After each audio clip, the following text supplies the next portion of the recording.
Si Obispo Gerardo Alminasa, Doctor of Divinity, sa Diocese sa San Carlos mo'y main celebrant sa Concelebrated Mass nga gipahigayon alang sa kapistahan ni Senior San Carlos de Borromeo atol sa iyang pangilin niadtong Nobyembre 4, 2015 dito sa katedral.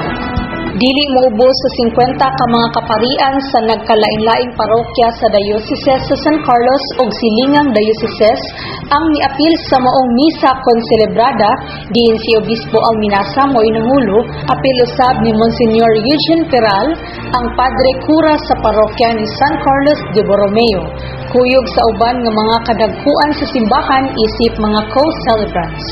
Dito sab ang presensya ni kanhi ug unang obispo sa Diocese ni Senior San Carlos, Nicolas Mondihar Didi. Sa homily nga gipaambit ni Obispo Alminasa, siya mipunting sa mensahe sa pagpaubos nga adunay dako kaayong kalabutan sa tema sa tuig 2015 nga mao ang gugma alang sa mga kabus kun Year of the Poor.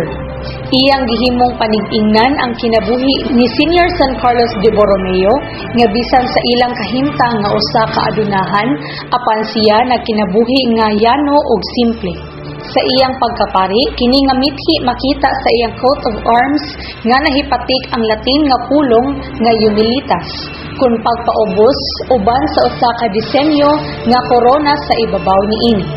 Siya usa ka santos ug naila usab sa pipila ka mga pangalan sama sa Pastor of Learning and the Arts, founder of seminaries, patron of the catechists and catechumens ug uban pa.